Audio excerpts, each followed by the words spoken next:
Good morning and welcome back to Harmony's Ice Closet for another small business vlog.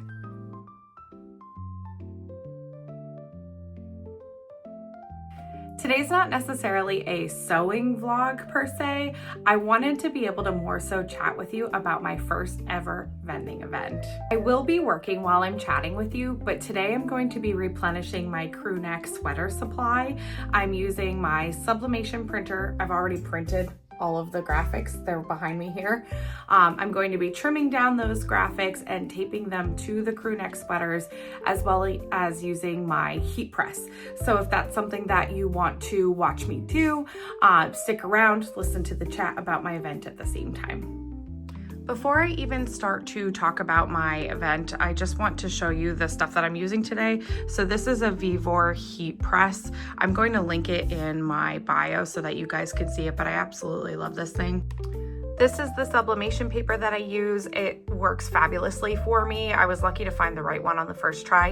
It is HTV Raw. I will also link this. By the way, hot tip for anybody who's going to start sublimating, buy one of these sublimation tape dispensers. This is a freaking lifesaver. Okay, and then this is the printer that I converted to a sublimation printer. It is the Epson ET2800. I do have the inks over here that I use.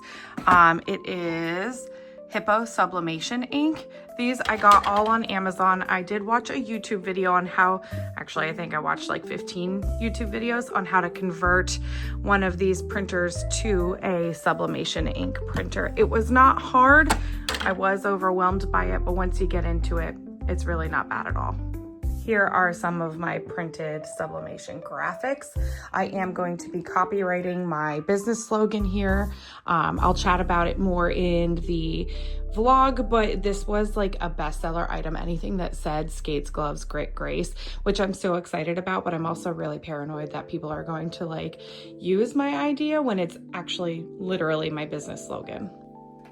For my first vendor event, I decided that I wanted to be at one of our home rink competitions because it's my comfort zone. It's our home rink. Everyone there, I mean, like the people volunteering and stuff, like I knew everyone, so that was nice. One of the biggest advantages to being at our home rink for my first competition to be a vendor at was that I didn't have an exorbitant amount of overhead costs because I live close by, so I didn't have to stay in a hotel or anything like that. I didn't have to pay a ton of money in gas or tolls or anything.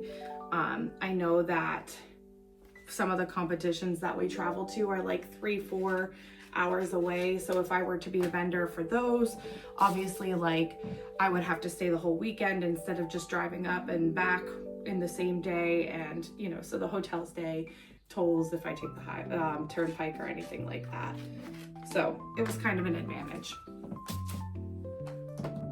There were only 2 other vendors at this event, one of them being one of my good friends, and we weren't really in like competition with each other, as well as the other vendor that was there as well. We weren't really in competition with each other because we all had like very different stuff.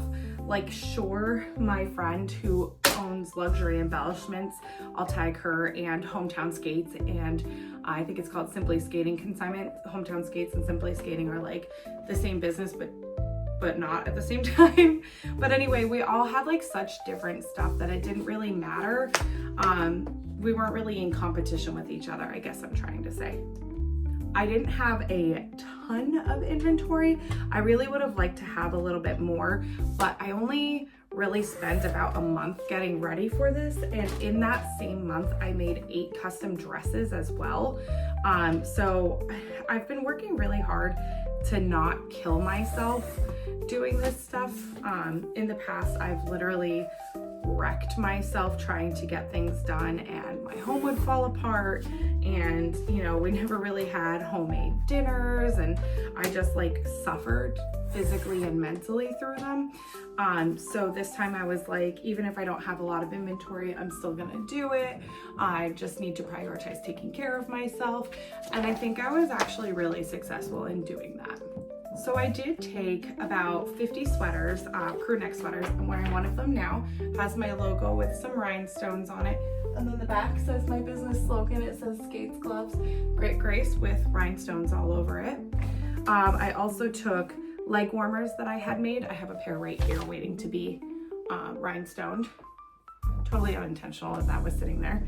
I also had soakers, like, you know, the flingies that people put on their skates that collects the condensation so their skate blades don't rust. I also had my custom line of candles that I work with one of our local candle makers. We have their figure skating themed candles if you're new around here. I also had all my figure skating themed lip glosses with me. What else did I have? I had rhinestone scrunchies, I had rhinestone squishies, and keychains and skate towels. I had like a ton of stuff that was sparkly, because when you're at a figure skating competition, that's what you want. You want sparkles. So what did I do right for this vendor event? I think that one of the biggest things that I did was I was friendly.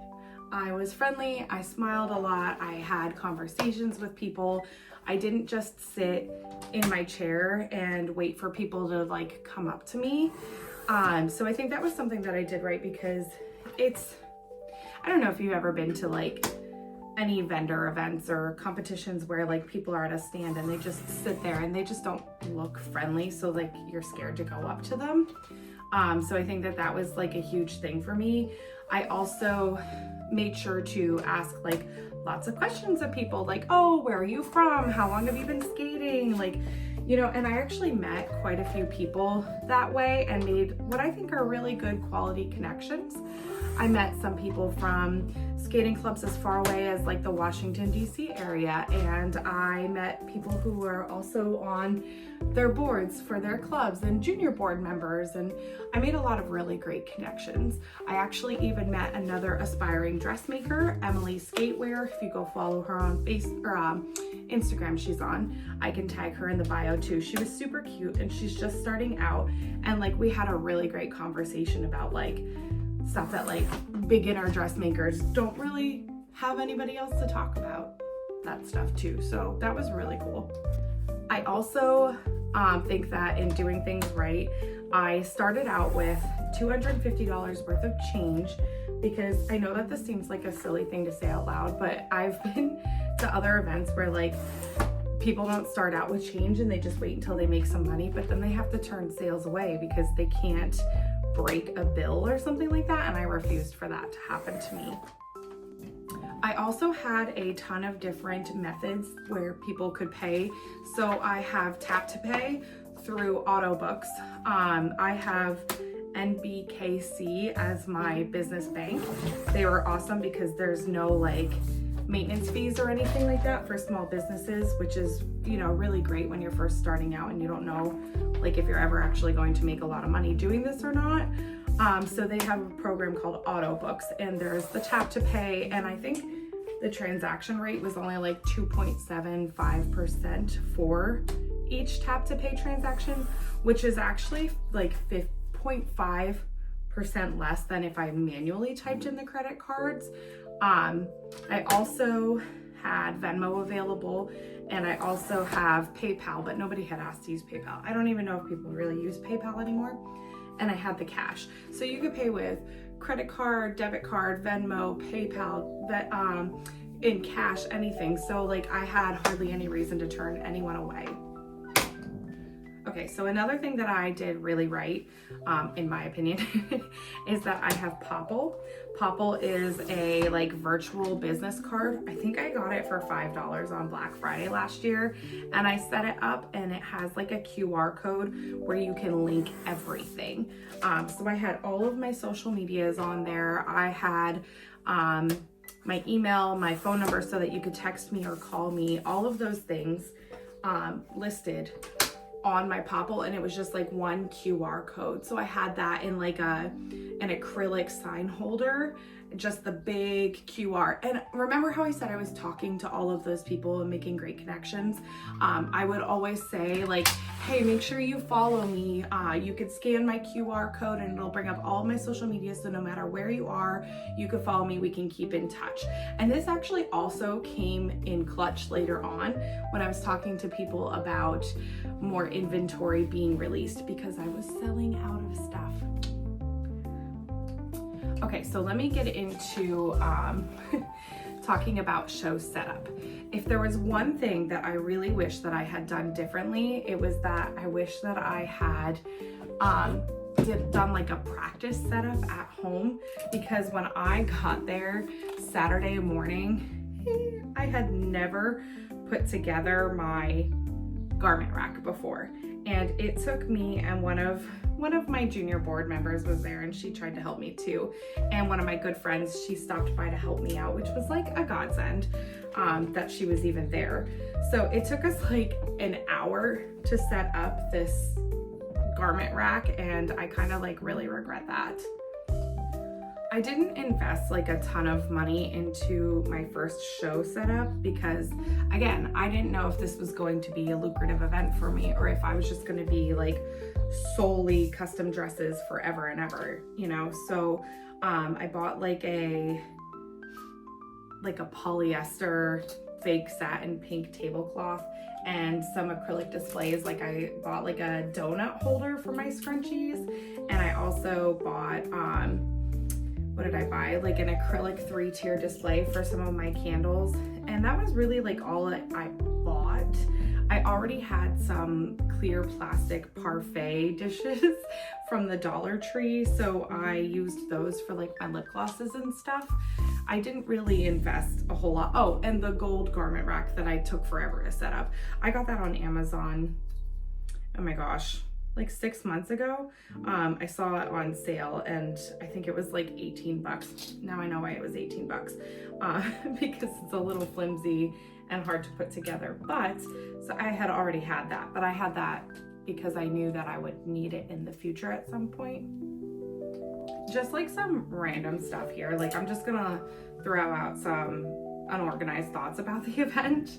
So after I got everything set up, within like a half an hour of getting everything set up, I did have someone come over and buy all 10 of the skate towels that I had made, which like blew my mind, because she came over and she was like, oh yeah, I'm just gonna buy all of them. Is that okay? And I was like, yeah, that's okay. But then, and I was like super, super excited that she bought all of them. She said she's gonna be using them as Christmas gifts, and I didn't even really think of that as like a possibility because it's only May, but I was super touched by that. And then all day, all I could think was, oh my God, I need to make more skate towels. So that's actually what I'm doing right now. I'm making more skate towels. I only took 10 to the last competition and I'm making 25 right now. So I'm hoping that this is enough for another, I don't know, who the heck knows? It's all trial and error, guys. The first time that someone bought one of my sweaters, like this sweater here, the first time someone bought one, I was like, holy cow, like that's so cool that somebody that I don't even know wants to buy my sweater. And they actually really liked my business slogan, as I had mentioned before. And this is why I want to copyright it, because I want it to become popular. Of course I do, of course I want it to be popular, but I don't want other people to like steal or profit off something that came out of my mind that I created. I'm sure a lot of creators feel that way. Like I am so game to not gatekeep things all the time. Like I don't want to gatekeep how I run my business or how I started, because I want other people to experience the joy and the satisfaction of running their own business. So like I try really hard not to gatekeep, but that was my creation. You know, like I think that's fair. So anyway, so the first time I saw someone buy my sweater, like I was like, oh my God, this is real. Like I can't believe this. Somebody I know is buying, you know, my sweater. And someone bought all my skate towels, and my skate towels also say skates, gloves, grit, grace on them. It's not the easiest thing to say, but it works. So that just like blew me away. And I actually got kind of teary-eyed when I saw someone walk by wearing my sweater. It was just like the most surreal feeling ever. I do wish that I had had some of my dresses for sale. Like I wish that I had had time to make some, you know, like off the rack dresses. But like I said, I was making 8 custom dresses at the same time as all this inventory. So there was just like no way that I'd be able to do it. I'm only one person. I'm still working. I still have to take care of my daughter, of course, right? She always comes first. That's the whole goal of having your own business, is to put your family first, right? So I do wish that I had had some dresses that I could put out on a mannequin or something, maybe next time.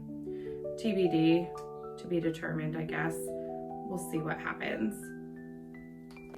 I also think if I ever do another event, if I ever do another event, hint, hint, I would like to have, I have that like little marble and gold table and I have like the matching gold acrylic chairs, which everybody really loves, and I think that they're adorable, and I got them used off Amazon. I mean, they were a great investment for me. But I think I'll take that little, it's like this big, like that's it. But I want to take that with me so that I have somewhere separate from my inventory to lead people to go look at my fabric samples and my rhinestone samples, and have like a cup or something that has my measuring tape, like my sewing measuring tape and pens and a notepad to jot down measurements, because I didn't expect so many people to want to talk about custom dresses, which is phenomenal. And again, mind-blowing that people were that interested in my stuff, that we were doing consults like right then and there. Also, I apologize about the lighting.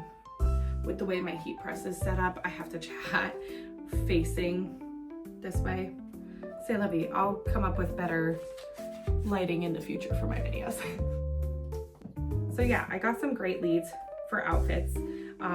One of them was for a gentleman, and I'm actually really excited about that because I've never made any skatewear for men before. So naturally I'm going to use my husband as a test subject. He's a hockey player, but I mean, who says hockey players can't figure skate too? So I'm going to make him something so that I can at least get a feel for how to make men's skatewear. All in all, my vendor experience for the first time, especially being at my home rink, was probably one of the best experiences of my life. And I know that you're probably dying to hear how much money I made because let me tell you, when I came home, okay, so hold on, rewind. My goal for this vendor event was to just make $500. I wanted to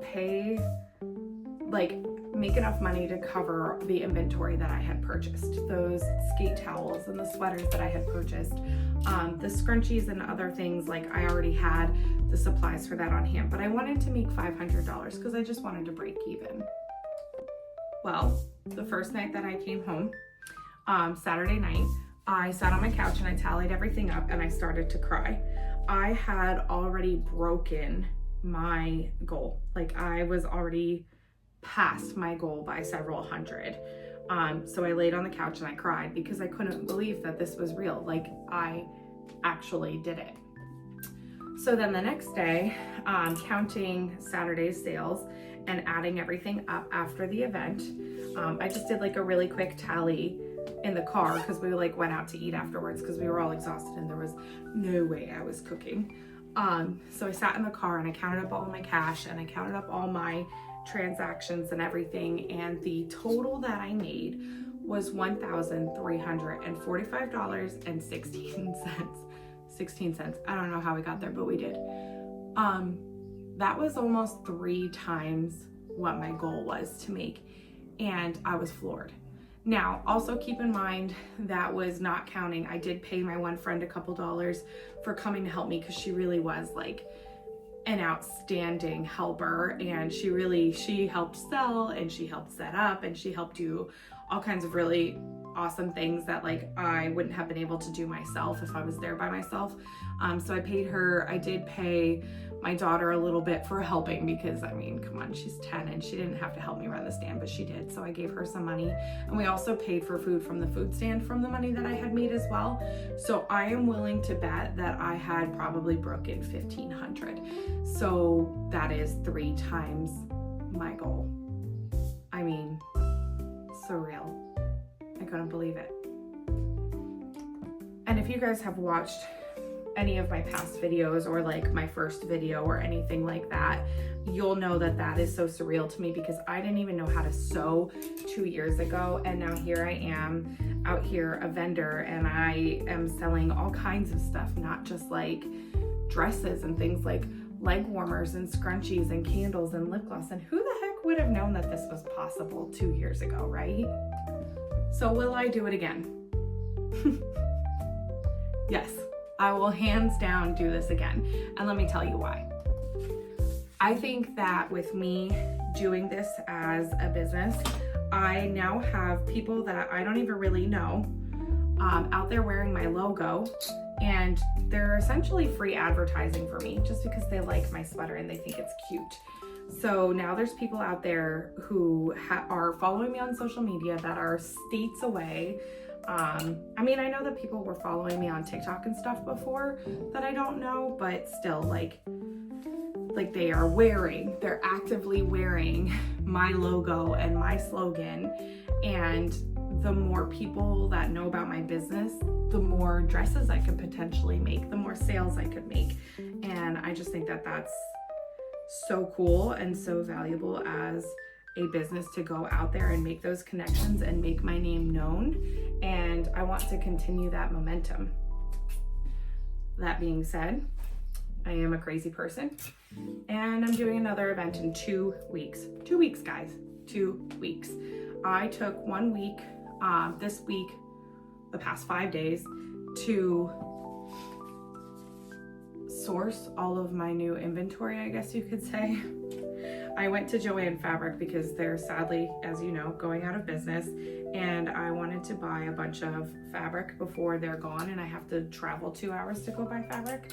And I placed a new order of sweatshirts. You can see there's about 40 or 50 of them sitting here, and I also got some pink and black ones, so I'm going to change up my slogan to some different colors and rhinestone them with some different colors as well, because I know that not everybody wants white, right? Like some people want color. So I'm going to be doing more of those, these skate towels. I have about 8 lip gloss flavors to restock. So I just have like a lot to do in the next 2 weeks. Oh, I didn't measure this one, hold on. Oh wow, I did it like right on the money. Yeah, so I'm crazy. I'm doing it in 2 weeks. And when my husband first mentioned like, oh, there's another event in 3 weeks, or no, I think I had mentioned it to him, and I was like, oh, there's another event in 3 weeks at the time when we were out to eat, and he was like, are you gonna do it? And I was like, oh my God, I don't want to kill myself. But at the same time, now I have more momentum, and I don't want to miss out on that.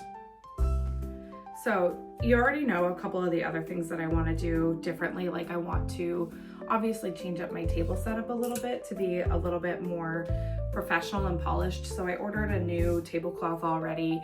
I ordered some like carbon copy receipts so that I can keep track of everything that I actually am selling, because I have no idea really what I sold specifically. Like I should have kept better track. I started to the first day, but the second day just got really out of hand. So I don't know like how many watermelon lip glosses I sold.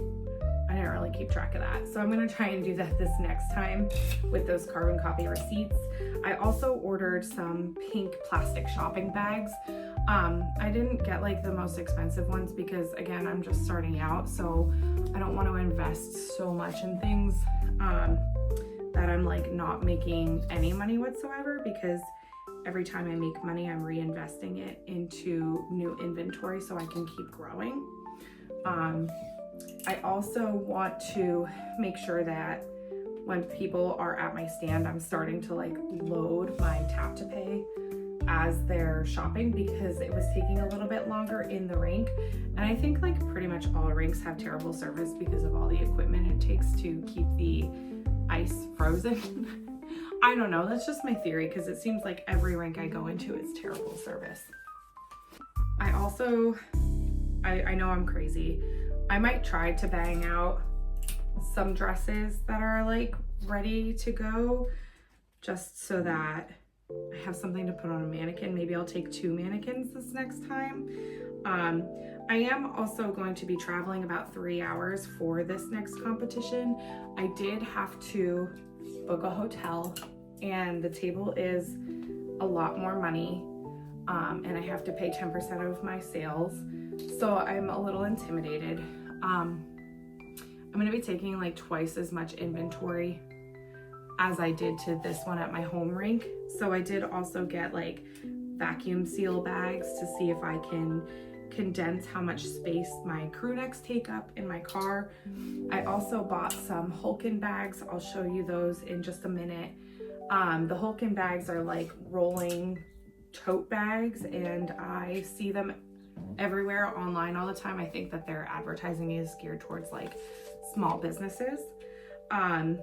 So I bought 3 of those, a medium and 2 mediums and a large, so that I can easily carry my stuff in and out, because I don't know if my husband will be at the next one with me or not. We are planning it, but he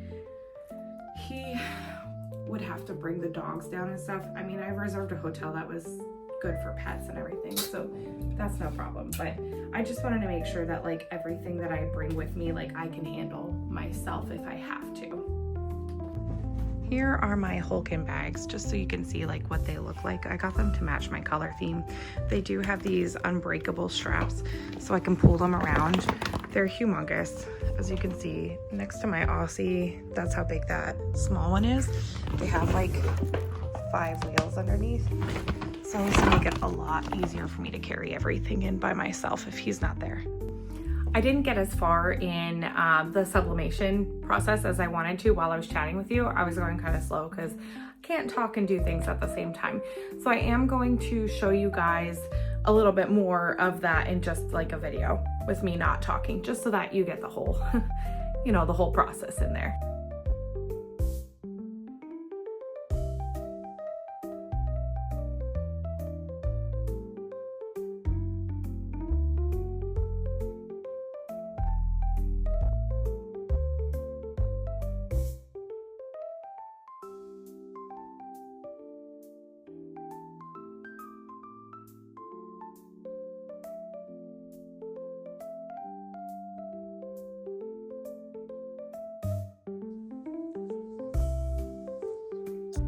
Before I sign out, I just want to take another moment. I know I do this all the time, but it's really because I love all of you, and I love all of my friends and my family and everyone who supports this whole journey.